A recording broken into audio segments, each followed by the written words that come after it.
Vous écoutez Bretagne 5. Suite à un mouvement de grève de l'ensemble du personnel de Bretagne 5 pour protester contre les disparités dans l'attribution des aides aux radios associatives par la région Bretagne, nous ne sommes pas en mesure de vous proposer le programme habituel. Nous vous prions de bien vouloir nous en excuser.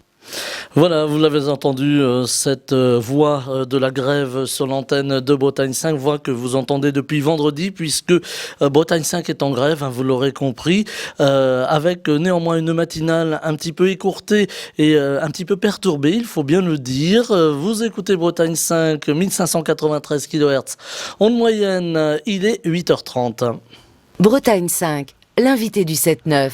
Et malgré tout, bien notre invité est là ce matin en direct au micro de la matinale de Bretagne 5. Il s'agit de Loïc Raoult. Il est maire de Plouran, président de l'association des maires de France des Côtes-d'Armor. Et il est venu jusqu'à nous au micro de Bretagne 5 matin. Je l'en remercie. Bonjour. Bonjour Monsieur Hamon, merci de me recevoir ici. Voilà, on vous reçoit dans des conditions, vous l'aurez compris, un petit peu particulières avec cette grève qui affecte l'antenne, mais qui n'empêchera pas cet entretien du matin. On y tenait aussi à pouvoir laisser l'expression sur l'antenne de Bretagne 5, on y tient beaucoup. Loïc Raoult, je disais en commençant que vous êtes président de l'association des maires de France dans les Côtes-d'Armor. Les maires de France qui ont tenu leur congrès il y a quelques jours, congrès qui a reçu aussi la parole présidentielle, puisque le président de la République est venu devant les maires s'exprimer. Est-ce que c'est un discours qui, à vos yeux, a convaincu ?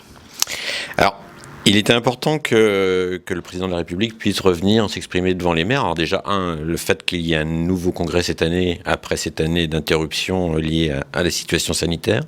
Donc, ça a été un congrès de retrouvailles et on l'a senti important pour les élus locaux d'avoir ces temps d'échange, d'avoir ce temps de présence au niveau national et puis ce temps de rencontre. C'est toujours un moment important dans la vie municipale. Donc déjà un beau moment. Que le président vienne aux conclusions de ce congrès était important. On sait que le début du quinquennat du président avait été un petit peu marqué par... alors, il nous a exprimé le fait que c'était vraisemblablement une incompréhension, mais les élus s'étaient sentis quand même un peu blessés par la condescendance qu'il y avait eu en ce début de mandat présidentiel, en rappelant qu'il y avait en France trop d'élus et que nous pouvions nous organiser différemment. La situation de ces derniers mois a montré que l'échelon local avait son importance. Voilà, on avait senti d'ailleurs que les maires étaient très irrités parce que ils ont été pour le coup les premiers de cordée avec leurs administrés face à cette pandémie de Covid-19, toujours là malheureusement, elle se rappelle à nous dans l'actualité. Est-ce que vous pensez que c'était plutôt une maladresse de la part du président en début de mandat ou est-ce que c'était une volonté de dire voilà, on fait des économies d'échelle ? Alors, je pense que c'est plutôt une méconnaissance qu'il avait de l'organisation territoriale. Effectivement, 36 000 communes à l'époque. Aujourd'hui, on a 34 500 communes en France. Une organisation en interco lui paraissait peut-être finalement une structure trop lourde par rapport à ce qu'on pourrait organiser vu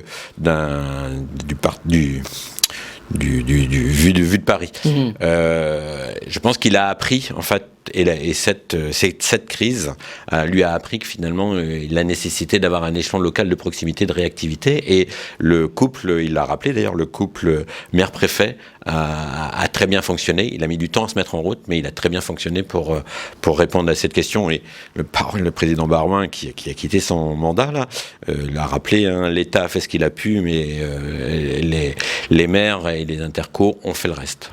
Avec, souvent, on l'entend, parmi des maires des communes rurales, souvent, oui, mais Paris, c'est très loin, on ne se rend pas compte de ce qui se passe sur le terrain. Même les préfets, parfois, n'ont pas forcément les retours. Est-ce qu'il faut remettre aujourd'hui, j'allais presque dire au goût du jour, le maire, qui est quand même celui qui est le plus proche de la population ? Je pense encore plus qu'avant, puisque aujourd'hui il y a eu la loi NOTRe, il y a eu cet échelon renforcé qui est de l'intercommunalité, qui est très bien par rapport à un certain nombre de compétences que seul on ne pourrait pas réaliser au niveau de nos communes. Mais ces intercommunalités ont pris de l'importance. On est passé de 32 intercos à 8, par exemple, dans les Côtes d'Armor. Elles ont leur domaine de compétences. Il y a un travail fin qui est fait en relation avec les communes, mais ça renforce encore plus le besoin de proximité des élus locaux que sont les conseillers municipaux et les maires. J'associe forcément les conseillers municipaux parce qu'un maire sans son équipe, il ne peut non plus pas faire grand-chose. Donc c'est vraiment un ensemble. Voilà, je n'oublie pas les conseillers municipaux, bien entendu. Aujourd'hui, la fonction de maire, c'est souvent très juridique. Certains maires ont jeté l'éponge, on l'a vu dans certaines communes un petit peu partout en France, en disant non, c'est très compliqué, c'est très juridique. Puis il y a un autre aspect, le maire, il y avait cette phrase, on aime à la rappeler souvent sur les ondes, le maire est à portée de baffe, c'est ce qui avait été dit, c'est peut-être un peu violent. Jusque-là, c'était une boutade. Malheureusement, aujourd'hui, on a tendance à avoir des maires qui se font agresser, plus largement des élus qui reçoivent des menaces, ça a été le cas récemment ici même dans les Côtes d'Armor, menaces de mort. On a un climat qui devient délétère, qui devient tendu. Est-ce que c'est plus difficile aujourd'hui pour les maires, même dans des communes rurales, de pouvoir exercer leurs fonctions ?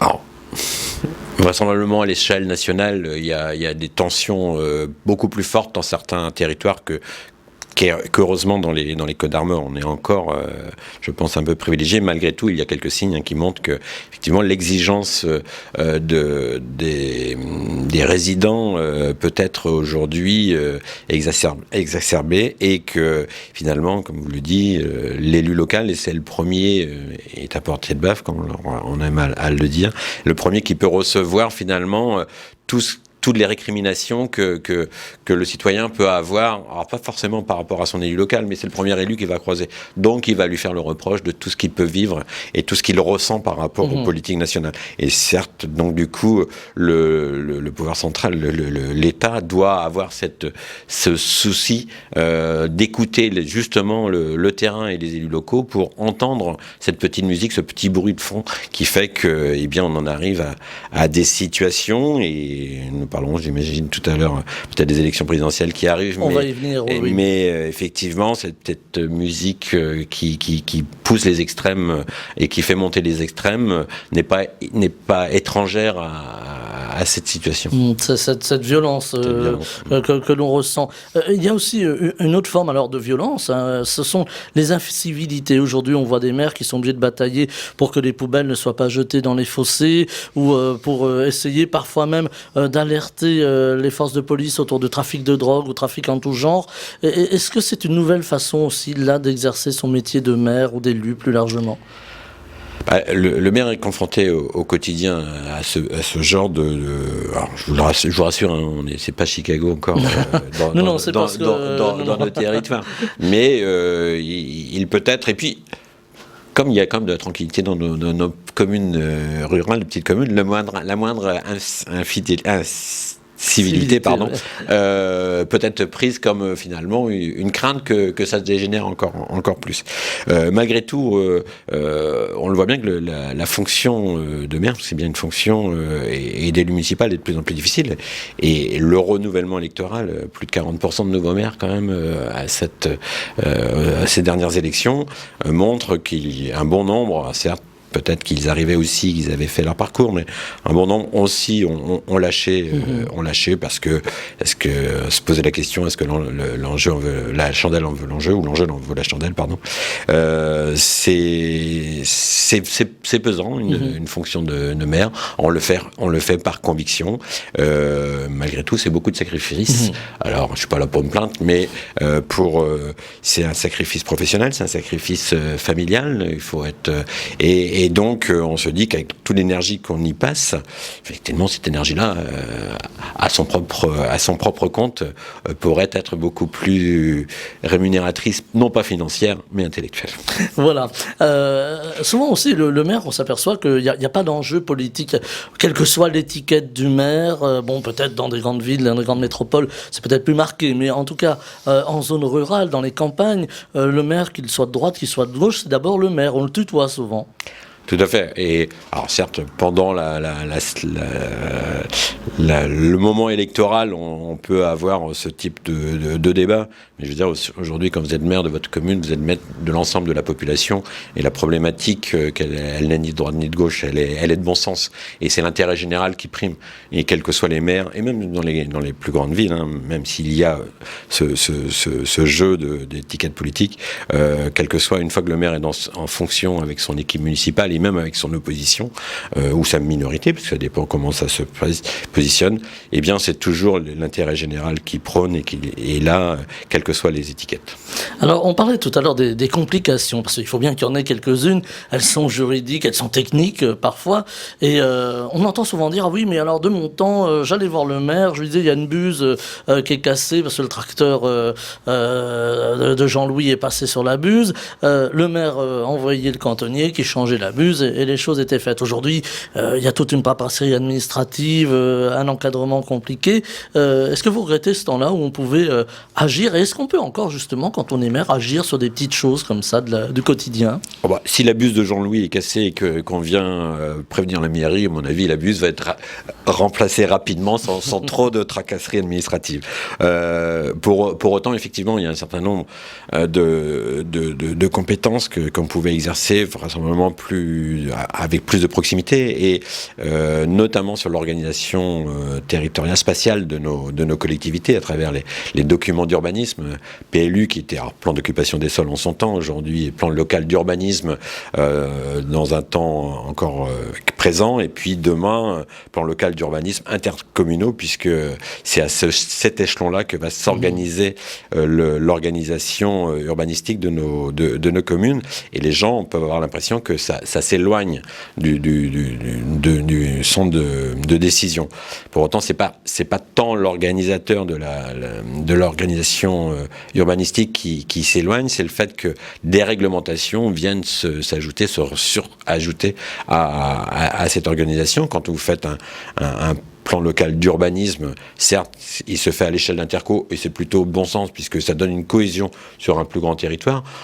On n'aurait plus de mal à comprendre qu'à un moment donné, vous êtes dans la commune A, vous pouvez réaliser, vous pouvez construire avec ces règles, et la commune juste à côté, l'autre côté de la route, vous ne pouviez pas.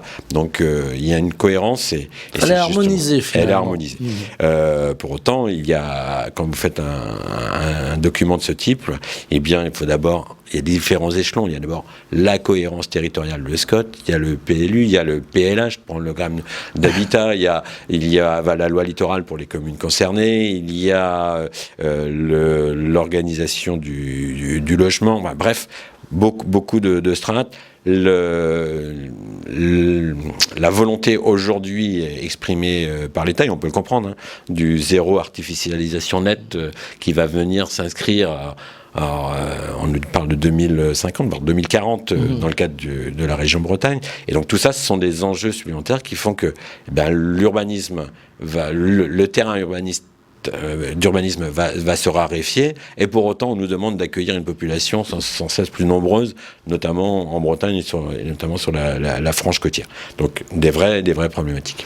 Alors dans les problématiques, il y a justement l'installation de ces nouveaux résidents. Alors, on les a appelés les Parisiens, on va mettre des guillemets, il y a beaucoup d'amis parisiens qui nous écoutent via le web, donc non, on ne va pas les montrer du doigt, disons, c'est surtout des urbains qui ont envie de trouver un nouveau cadre de vie, sans doute plus apaisé, plus sympathiques, mais qui ont aussi des exigences, parce qu'aujourd'hui on a découvert, j'allais presque dire grâce, pardonnez-moi, c'est peut-être un terme mal choisi, à la pandémie, le fait de pouvoir travailler à la maison, d'effectuer ce fameux télétravail. Et aujourd'hui, il y a des gens qui ont basé leur vie sur le télétravail, qui vont venir s'installer, tenez, à Plouran, mais qui vont dire, voilà, on a besoin de la fibre, parce qu'on a quand même besoin de rester avec ce cordon ombilical, rattaché à notre entreprise, etc.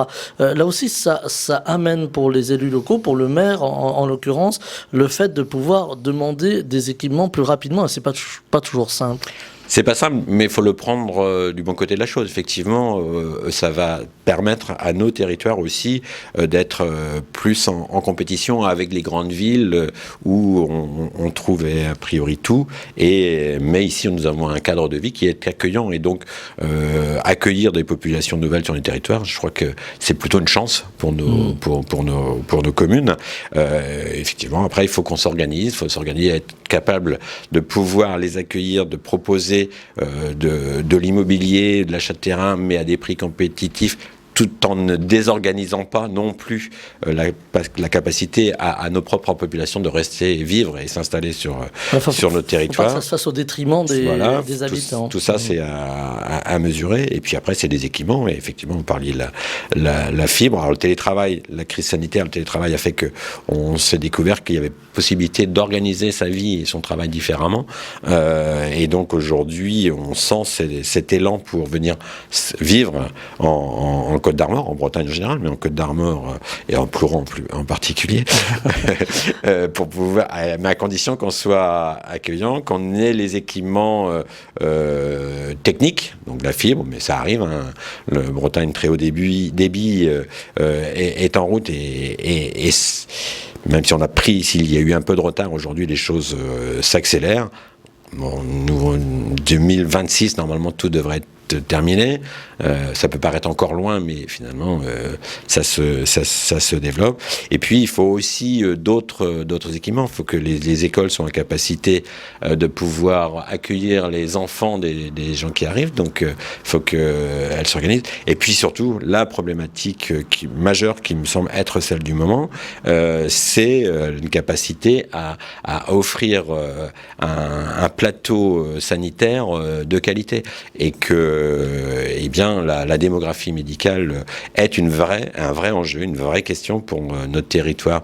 C'est vrai au niveau national, c'est vrai sur l'ensemble de nos communes, et même les communes qui sembleraient être plus épargnées, plus privilégiées, parce que ayant déjà un nombre de médecins important, eh bien, se voient confrontés à ces départs en retraite, hein, parce qu'on avait une démographie de médecins relativement âgés et pas de solution à mettre en face.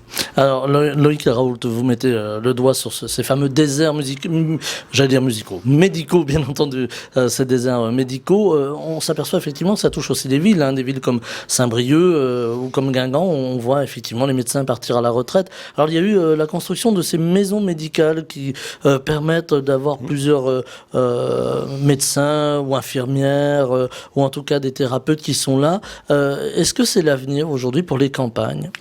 L'avenir, je ne sais pas, c'est une solution possible. Hein. Effectivement, il y a des belles réalisations dans le secteur de Saint-Brieuc agglomération. On pourra citer Plérin, on pourra citer Langueux qui va en créer une, on va pouvoir citer Saint-Cap-Portrieux qui a déjà une maison médicale depuis 3 ans. C'est une solution, le salariat ou l'organisation à travers ces maisons médicales, mais pour autant, on voit bien que l'immobilier n'est pas la seule chose qui peut permettre à un médecin de venir s'intéresser. Le médecin aujourd'hui souhaite travailler en collégialité, donc d'être dans un groupe, d'avoir un plateau technique en relation avec l'hôpital, les cliniques, pour pouvoir être et des spécialistes, pour avoir les spécialités à portée de main. Et donc, quand tout ça n'est pas réuni, eh bien, ça ne suffit pas à faire installer un médecin. Et puis aujourd'hui, on nous dit, ça y est, le numerus clausus a été relevé, les médecins, on va reformer des médecins. Il faut 10 ans pour faire un médecin. Donc, entre-temps, il nous faut trouver des solutions. Et moi, j'ai profité d'être à Paris pour rencontrer les sénateurs de notre département, et donc Annie Louérou, Alain Cadec et Gérard Laennec. Et Annie Louérou nous précisait que le Sénat, dans le cadre de la loi de finances sécurité sociale, a fait passer un avenant qui a peu de chances d'aboutir, mais qui serait une forme les médecins vont dire que c'est une contrainte, mais c'est une forme de retour, moi, plus juste à ce que la nation a donné pour la formation des médecins, c'est qu'on leur demande quelques mois, voire une année, au moment de sortir de leur formation, pour venir dans des territoires en tension. On ne demande pas d'y faire leur carrière. ils feront le choix à un moment donné, mais au moins de donner quelques mois, ça pourrait être une solution au moins palliative, le temps que des médecins suffisants soient sur le projet. Il y a un député d'Ille-et-Vilaine qui reprend ce projet également et qui va présenter un projet de loi dans ce sens dans quelques jours. Mais là aussi, on se heurte quand même à une forme, je dois le dire, je le dirais, c'est une forme de corporatisme par rapport à cette question. Et je crois que tout le monde a intérêt à tirer dans le même sens, et que quelque part, si on ne contraint pas un petit peu, eh bien on n'y arrivera pas. Les enseignants, quand ils ont leur concours, ils choisissent pas le lieu où ils s'implantent. Il y a plein d'autres professions. Là, c'est un retour juste. Et je vous dis, on ne le demande pas sur des années. Ne serait-ce que quelques mois, ça permettrait d'avoir une solution palliative. Voilà, donc dossier important à suivre, évidemment. On va parler de Plouran, avant de parler de la présidentielle. Plouran, je le disais en commençant, Loïc Raoult, vous en êtes le maire, et vous avez lancé à Plouran une expérience de démocratie directe, participative, j'allais dire, en grandeur réelle. Alors, est-ce qu'on peut en dire un mot ? On peut en parler, parce qu'on a eu l'occasion de pouvoir déjà le présenter à travers nos presses régionales. Aujourd'hui, on voit bien que conduire un projet municipal, conduire tout un projet ne peut plus se faire de la même façon qu'on a pu le faire pendant des années. Finalement, nous étions une démocratie représentative, le conseil municipal. Nous avions un programme, nous avions un projet. Eh bien, nous lancions et nous réalisions ce projet. Aujourd'hui, et c'est tant mieux, les citoyens attendent plus. C'est pas parce que c'est pas un blanc-seing qu'on vous donne quand on vous élit maire. Certes, vous avez un programme, mais dans ce programme, vous avez des orientations, et ces orientations, rien ne vous interdit de le réinterroger avec votre population. Et donc ce projet, sur lequel on a été retenu à travers un appel à projet de la région, qui s'appelait, c'était pour la redynamisation des centres, des communes rurales, des centralités des communes rurales. Eh bien, ce projet à Gribourg nous a permis de pouvoir avoir une réflexion globale sur ce que sera le bourg de Plouran dans les 10 ans qui viennent. Mais ça peut pas se construire seul. C'est pas le conseil municipal seul qui peut le faire. Et donc, on voulait faire de la démocratie participative. Alors, c'est ce qu'on disait, c'est le grand mot. Tous les conseils municipaux l'ont dit. Mais comment on met ça en musique ? Et c'est pas seulement faire une réunion publique pour présenter un projet, qui est faire de la démocratie participative.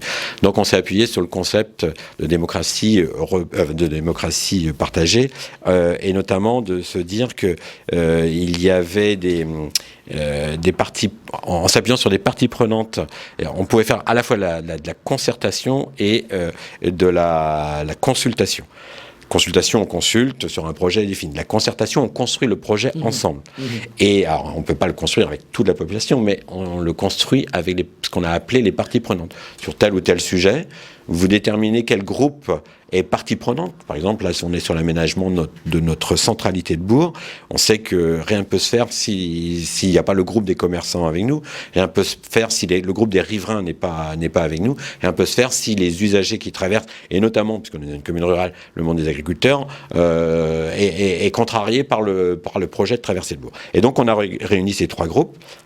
Et c'est ensemble qu'on construit le projet. Et ce projet-là, qui sera issu de ce raisonnement, eh bien on le met en consultation de l'ensemble des populations. Mais on l'évalue comme ça. Pour ça, on s'est fait accompagner d'un cabinet d'études et un centre d'études politiques qui s'appelle Aristote. C'est un ancien conseiller municipal qui a construit ça. Et finalement, c'est une approche perturbante, puisque finalement, c'est pas le projet du maire, c'est pas le projet du conseil municipal, c'est un projet collectif. Vous avez pas peur que ça vous échappe un peu des fois ?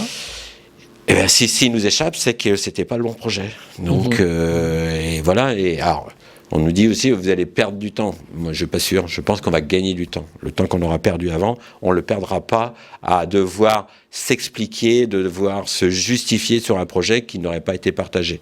Donc, à mon avis, il y a peu de danger par rapport à cette approche. Mais j'aurai l'occasion de revenir en discuter avec vous, si vous le souhaitez, bien sûr. dans quelques mois. On fera un petit peu le bilan, ou en tout cas le point d'étape.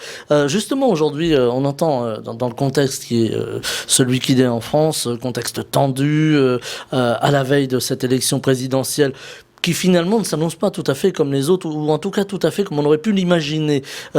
Présidentielle, dans la foulée des législatives, les citoyens en colère, aujourd'hui en colère contre le pass sanitaire, en colère contre aussi le coût de la vie, on l'entend, on l'évoque assez souvent sur cette antenne, l'énergie entre autres, le carburant pour les déplacements. On a l'impression que les Français, même les Bretons, les Costarmoricains même, ils donnent de la voix, ont du mal à vivre, pointent du doigt, là encore, les élus, mais là ça se passe à un autre niveau et dans le contexte que l'on sait, avec une montée des extrêmes, vous y avez fait allusion tout à l'heure, Loïc Raoult. Est-ce que c'est de nature à... Alors sinon vous inquiétez, à poser question, à vous interroger? Bien évidemment, aujourd'hui on sait, nous avons la chance de vivre dans une belle démocratie.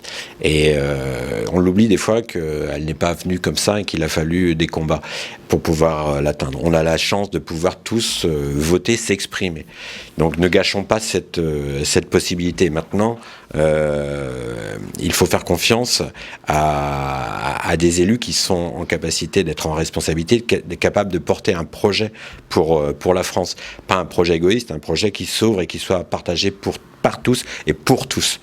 Et à partir du moment où on commence à faire des oublis sur le bord de la route de certaines catégories de population, eh bien on les frustre et on fait du mécontentement.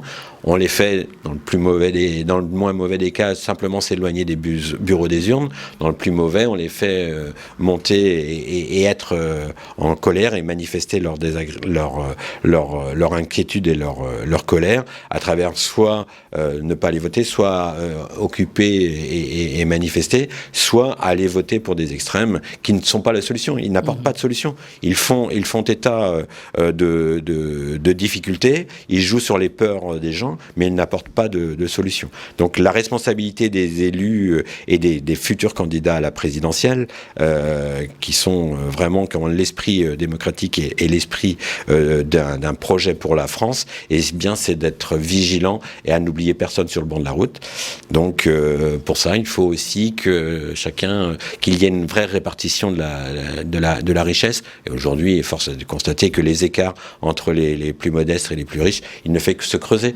Moi, ce qui m'insupporte, c'est que finalement, des gens, les classes moyennes, des gens qui sont juste au SMIC et qui galèrent toute la journée, eh bien, s'en prennent finalement plus encore à ceux qui n'ont rien qu'à ceux qui sont nantis et qui accumulent.